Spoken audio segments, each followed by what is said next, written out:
اللهم صل على محمد وعلى آل محمد كما صليت على إبراهيم وعلى آل إبراهيم إنك حميد مجيد اللهم بارك على محمد وعلى آل محمد كما باركت على إبراهيم وعلى آل إبراهيم إنك حميد مجيد الحمد لله وحده الصلاة والسلام على من لا نبي بعده السلام عليكم ورحمة الله وبركاته। প্রিয় দর্শক, কাছে দূরে দেশ ও বিদেশে যে যেখানে অবস্থান করছেন সকলকে জানাই আমি আমার আন্তরিক সালাম, শুভেচ্ছা, অনেক অনেক অভিনন্দন। প্রিয় দর্শক, বিশ্বনবী সাল্লাল্লাহু আলাইহি ওয়াসাল্লাম এক সময় তিনি মসজিদে নববীতে যান এবং মসজিদে নববীতে গিয়ে যখন মিম্বারের প্রথম সিঁড়িতে পা রাখেন তখন তিনি বলেছিলেন আমিন। এরপর যখন দ্বিতীয় সিঁড়িতে পা রাখলেন তখন বললেন আমিন এবং তৃতীয় সিঁড়িতে যখন পা রাখলেন তখন বললেন আমিন। উপস্থিত সাহাবায়ে কিরাম রিজওয়ানুল্লাহি আজমাইন সকলে আশ্চর্যান্বিত হয়ে গিয়েছিল, কেননা ইতিপূর্বে সমস্ত সাহাবায়ে কিরাম এমনটা কখনোই দেখেনি। বিশ্বনবী সাল্লাল্লাহু আলাইহি ওয়াসাল্লাম খুতবা দেওয়ার পর সমস্ত সাহাবায়ে কিরাম রিজওয়ানুল্লাহি আজমাইনগণ একত্রিত হয়ে বিশ্বনবী সাল্লাল্লাহু আলাইহি ওয়াসাল্লামকে জিজ্ঞাসা করেছিলেন, ইয়া রাসূলুল্লাহ, ইয়া হাবিবাল্লাহ, আমরা আজকে এমন একটা অবস্থা আপনাকে দেখলাম যা আমরা ইতিপূর্বে দেখিনি। আর সেটা হচ্ছে, যখন আপনি মসজিদে নববীর মেম্বারে প্রথম সিঁড়িতে পা রাখলেন তখন বললেন আমিন, দ্বিতীয় সিঁড়িতে যখন পা রাখলেন তখন বললেন আমিন, তৃতীয় সিঁড়িতে যখন পা রাখলেন তখন বললেন আমিন। প্রিয় দর্শক, সাহাবায়ে কিরাম রিজওয়ানুল্লাহি আজমাইনগণ এ সওয়াল রাসূলুল্লাহ সাল্লাল্লাহু আলাইহি ওয়াসাল্লামকে করলেন জানার জন্য যে ইয়া রাসূলুল্লাহ, এমনটা আপনি কেন করলেন? ইতিপূর্বে আমরা তো এমনটা দেখিনি। রাসূলুল্লাহ সাল্লাল্লাহু আলাইহি ওয়াসাল্লাম তখন সাহাবায়ে কিরামদেরকে বললেন, বিশ্বনবী সাল্লাল্লাহু আলাইহি ওয়াসাল্লাম বললেন, ও আমার সাহাবারা, আমি যখন মেম্বারের প্রথম সিঁড়িতে পা রাখি তখন হযরত জিবরাইল আলাইহিস সালাম এসে উপস্থিত হলেন। ইন্না জিবরিল আরাজালি, তখন হযরত জিবরাইল আলাইহিস সালাম আমাকে বললেন, ইয়া রাসূলুল্লাহ, ধ্বংস হোক ওই ব্যক্তি যে রমজান মাস পেল এবং সুস্থ সবলও ছিল, এরপরও সে রোজা রাখলো না, রোজা রেখে সে নিজের গুনাহ সমূহগুলোকে ক্ষমা করে নিতে পারলো না, সেই ব্যক্তি ধ্বংস হোক। বিশ্বনবী সাল্লাল্লাহু আলাইহি সাল্লাম বললেন, হযরত জিবরাইল আলাইহিস সালামের এই বদদোয়ার উপরে আমি বললাম আমিন, অর্থাৎ অবশ্যই হে আল্লাহ তুমি কবুল করো, অর্থাৎ ওই ব্যক্তি ধ্বংস হোক যে রমজান মাস পেল অথচ নিজের গুনাহ সমূহগুলোকে ক্ষমা করে নিতে পারলো না। এরপর বিশ্বনবী সাল্লাল্লাহু আলাইহি ওয়াসাল্লাম বললেন, আমি যখন দ্বিতীয় সিঁড়িতে পা রাখি তখন হযরত জিবরাইল আলাইহিস সালাম আমাকে বললেন, ইয়া রাসূলুল্লাহ, ওই ব্যক্তি ধ্বংস হোক যার সম্মুখে আপনার নাম, আপনার পবিত্র নাম উচ্চারণ করা হলো আর তার বিনিময়ে সে দরুদ শরীফ পাঠ করলো না, আর আপনার নামের ওপর সে দরুদ পাঠ করলো না, সেই ব্যক্তি ধ্বংস হোক। বিশ্বনবী সাল্লাল্লাহু আলাইহি ওয়াসাল্লাম বললেন, আমি বললাম আমিন, অবশ্যই সেই ব্যক্তি ধ্বংস হোক। প্রিয় দর্শক, এরপর বিশ্বনবী সাল্লাল্লাহু আলাইহি ওয়াসাল্লাম বললেন, আমি যখন তৃতীয় সিঁড়িতে পা রাখি তখন হযরত জিবরাইল আলাইহিস সালাম বললেন, ইয়া রাসূলুল্লাহ, ইয়া হাবিবাল্লাহ, ওই ব্যক্তি ধ্বংস হোক যে তার জীবদ্দশাতে পিতা মাতাকে পেল অথবা পিতা মাতার মধ্যে কোনো একজনকে পেল, পিতাকে অথবা তার মাতাকে পেল, পিতা মাতাকে পেয়ে তাদের সেবা যত্ন করতে পারল না, তাদের সেবা যত্ন করে সে নিজেকে জান্নাতি করে নিতে পারল না, এই ব্যক্তি ধ্বংস হোক।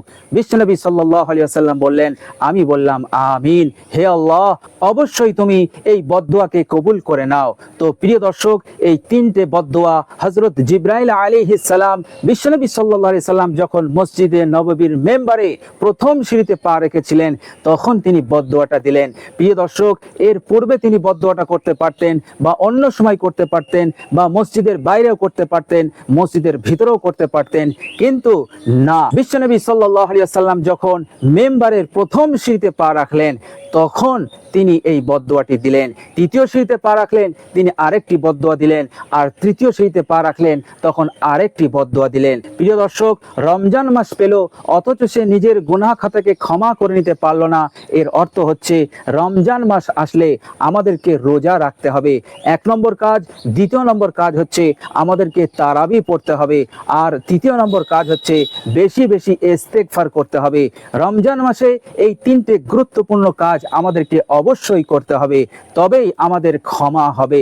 প্রিয় দর্শক, এই তিনটে গুরুত্বপূর্ণ কাজ যদি আমরা না করি, তাহলে রমজানের বরকত হতে, রমজানের ফজিলত হতে, রমজানের বৈশিষ্ট্যতা হতে আমরা বঞ্চিত হয়ে যাব, আমরা মাহরুম হয়ে যাব।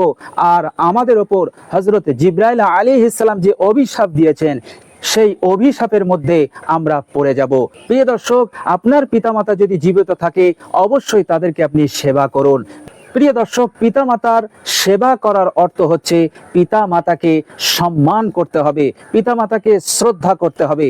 বিশ্বনবী সাল্লাল্লাহু আলাইহি ওয়াসাল্লাম এক পর্যায়ে বলেছেন যে জান্নাতের দরজা সমূহের মধ্যে উৎকৃষ্ট দরজা হচ্ছে তোমার পিতা। ইচ্ছা করলে তুমি সেই দরজাকে রক্ষা করতে পারো, আবার ইচ্ছা করলে সেই দরজাকে তুমি ধ্বংস করতে পারো। অর্থাৎ পিতামাতাকে যথাযথভাবে সম্মান করলে, তাদের দেখভাল করলে, তাদের সেবা যত্ন করলে, তাহলে তুমি জান্নাত পাবে। আর যদি তাদের দেখভাল না করো, তাদের হেফাজত না করো, তাহলে তুমি নিজেই তোমার জান্নাতকে তুমি নষ্ট করলে, অর্থাৎ তুমি জান্নাত হতে বঞ্চিত হয়ে গেলে, তুমি কখনোই জান্নাতে যেতে পারবে না। প্রিয় দর্শক, হাদিস শরীফের মধ্যে এসছে, এক সাহাবী রাসূলুল্লাহ সাল্লাল্লাহু আলাইহি ওয়াসাল্লামকে জিজ্ঞাসা করেছিলেন, ইয়া রাসূলুল্লাহ, ইয়া হাবিবাল্লাহ, পিতামাতার হক কি? বিশ্বনবী সাল্লাল্লাহু আলাইহি ওয়াসাল্লাম বলেছেন, তোমার পিতামাতা তোমার জান্নাত অথবা তোমার জন্য দোজখ। অর্থাৎ তাদের সম্মান করলে, তাদের শ্রদ্ধা করলে, তাদের দেখভাল করলে, সেবা যত্ন করলে তুমি জান্নাতি হবে। আর তাদের অবহেলা করলে, তাদেরকে উপেক্ষা করে চললে, তাদেরকে কষ্ট দিলে, এই আমলটাই তোমাকে দোজখে নিয়ে যাবে, এই আমলটাই তোমাকে জাহান্নামের আগুনে তোমাকে জ্বালাবে।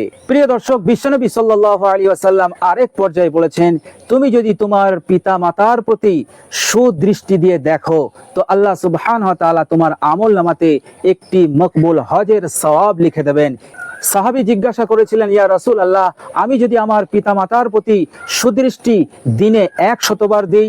বিশ্বনবী সাল্লাল্লাহু আলাইহি ওয়াসাল্লাম বলেছিলেন, ও সাহাবী, তুমি যদি 100 বার তোমার পিতামাতার প্রতি সুদৃষ্টি দাও, তো আল্লাহ সুবহানাহু ওয়া তাআলা তোমাকে 100 মকবুল হজের সওয়াব তোমার আমলনামাতে দান করে দেবেন। প্রিয় দর্শক, শুধু 100 কেন, আপনি 1000 বার দেখুন, আপনাকে আল্লাহ সুবহানাহু ওয়া তাআলা 1000 বার মকবুল হজের সওয়াব আপনার আমলনামায় দিয়ে দেবেন। বলেন সুবহানাল্লাহ। প্রিয় দর্শক, বিশ্বনবী সাল্লাল্লাহু আলাইহি ওয়াসাল্লাম আরেক পর্যায়ে বলেছেন, শিরকের গুনাহ ছাড়া যত গুনাহ আছে, আল্লাহ সুবহানাহু ওয়া তাআলা চাইলে সমস্ত গুনাহকে তিনি ক্ষমা করে দেবেন।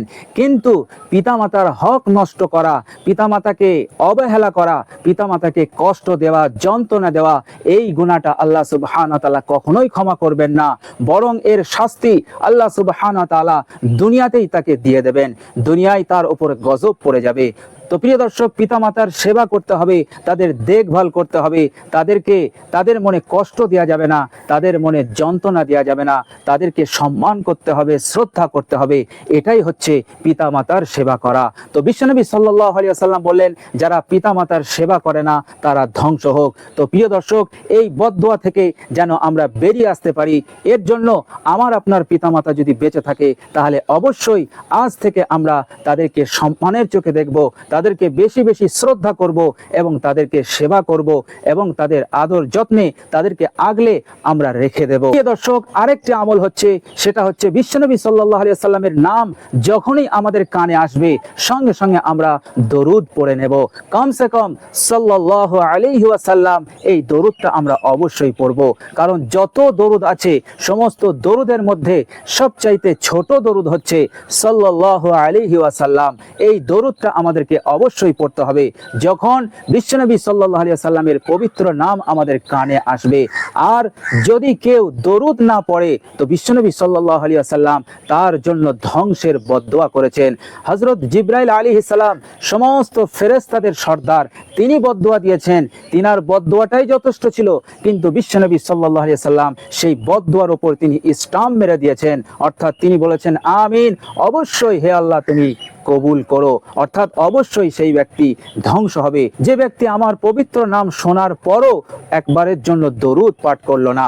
তো প্রিয় দর্শক, এই তিনটে গুনাহ হতে আমরা অবশ্যই দূরে থাকবো। আর আমি যদি সুস্থ সবল থাকি, অবশ্যই আমাকে রোজা রাখতে হবে। আর আমার জীবনে যদি পিতামাতা জীবিত থাকে অথবা উভয়ের মধ্যে কোনো একজন থাকে, তো তাদেরকে সম্মান করতে হবে, শ্রদ্ধা করতে হবে, তাদের সেবা যত্ন করতে হবে, তাদের দেখভাল করতে হবে। আর যখনই বিশ্বনবী সাল্লাল্লাহু আলাইহি ওয়াসাল্লামের পবিত্র নামটা আমরা শুনবো, সঙ্গে সঙ্গে আমরা বলবো সাল্লাল্লাহু আলাইহি ওয়াসাল্লাম। আমরা দাঁড়িয়ে থেকে শুনি কি বসে শুনি, অথবা মোবাইল থেকে কোনো বক্তার ওয়াজ শুনছেন, কোনো আলেমের ওয়াজ শুনছেন, সে যখন বিশ্বনবী সাল্লাল্লাহু আলাইহি ওয়াসাল্লামের নামটা বলছে, সঙ্গে সঙ্গে আপনি বলবেন সাল্লাল্লাহু আলাইহি ওয়াসাল্লাম। তো প্রিয় দর্শক, এই বিষয়গুলো আমরা অবশ্যই খেয়াল রাখবো।